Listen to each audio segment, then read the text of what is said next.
సోదర సోదరి వాళ్ళందరికీ కూడా నమస్కారం. మీకు అందరికీ శుభాకాంక్షలు తెలియజేస్తున్నాను. జన్మదినం సందర్భంలో మీరు పంపించినటువంటి శుభాకాంక్షలు అందరికీ కూడా మరొకసారి పేరు పేరున నేను ధన్యవాదాలు తెలియజేస్తున్నాను. ఈ సందర్భంలో నాకున్న 83 ఏళ్ల అనుభవంతో మీకు కొన్ని విషయాలు చెప్పదలుచుకున్నాను. ఒకటి, భాష అనేది, మాతృభాష అనేది చాలా ముఖ్యం మనిషికి. మన నెల్సన్ మ్యాండెల్ ఏం చెప్పాడంటే, ఒకరికి అర్థమయ్యే భాషలో మాట్లాడితే ఆ విషయం వాడి మెదడుకు చేరుతుంది, అదే వాడి మాతృభాషలో మాట్లాడితే అది హృదయానికి చేరుతుంది అన్నాడు ఆయన. సో అంత అంత దానికి వాల్యూ ఉంది మాతృభాషకి. అందుకని మన తెలుగులో ఉండే మాధుర్యం, మన సంస్కృతి, కళాచారం ఇవన్నీ కూడా పోనీకుండా నెక్స్ట్ జనరేషన్కి ఏ విధంగా మనం దీన్ని వాళ్ళకి ఇవ్వాలనేది అందరూ ఆలోచించాలి. అటు స్కూల్ యాజమాన్యాలు, తల్లిదండ్రులు, విద్యార్థులు, పేరెంట్స్, టీచర్స్ అందరూ కూడా. రాజకీయ నాయకులు వచ్చి వాళ్ళ వాళ్ళ ప్రయారిటీస్ వేరే ఉంటాయి. వాళ్ళు కేవలం ఒక భాష కోసం వాళ్ళు వర్క్ చేయరు, అది వదిలేసేయండి. రెండోది ఏంటంటే, మీరు మీ పిల్లల చేత కంపల్సరీగా మాతృభాషను నేర్పించండి.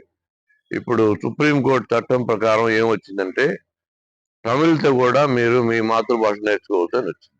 అందుకని తమిళ్కి ఎటువంటి వ్యతిరేకం మనకు లేదు. మొట్టమొదటి నుంచి కూడా మేము ఎప్పుడు కూడా తమిళకి వ్యతిరేకం లేదు. తమిళ్తో కూడా నేర్పించండి అని అడిగాం మేము, వాళ్ళు అదే ఒప్పుకున్నారు. అందుకని తమిళ్తో కూడా మీ పిల్లలకి మాతృభాష కూడా నేర్పించండి. ఎందుకంటే భాష అనేది పోతే స్కూల్లో స్ట్రెంత్ తగ్గిపోయిందంటే క్లాసులు సెక్షన్ మూసేస్తారు, టీచర్స్ ఉద్యోగాలు పోతాయి, కాలేజీలో మైనార్టీ సెక్షన్స్ అన్ని క్లోజ్ అయిపోతాయి, యూనివర్సిటీలో కానీ కాలేజెస్లో కానీ. సో దీని పర్యవసానం చాలా దూరం పోతుంది. అది అందుకని ఏదో విధంగా మన భాష మనం నిలబెట్టుకోవాల్సిన అవసరం మనకుంది.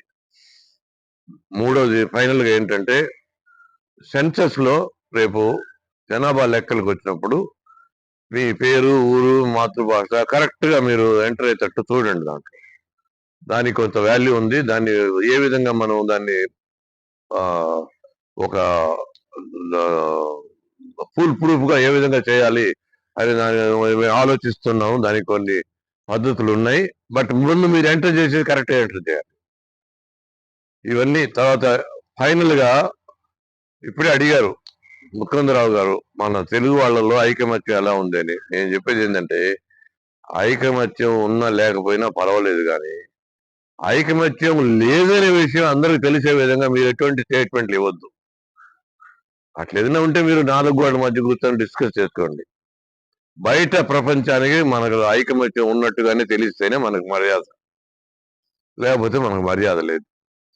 అందుకని అటువంటి స్టేట్మెంట్ మాత్రం ఇవ్వద్దు. చిన్న వివేకాలు ఉంటే అది మీరు రూమ్ లో కూర్చొని పరిష్కారం చేసుకోండి. మరొకసారి మీకు అందరికి కూడా అవకాశం ఇచ్చి నాకు శుభాకాంక్షలు తెలిసి అందరికీ నమస్కరిస్తూ, మన జన్మదినంలో మన తెలుగు భాష ఈ రాష్ట్రంలో చిరకాలం ఉండాలని, మన మంచి రాజకీయంగా కూడా మనకి మంచి గుర్తింపు రావాలని ఆశిస్తూ సెలవు తీసుకుంటున్నాను. Thank you.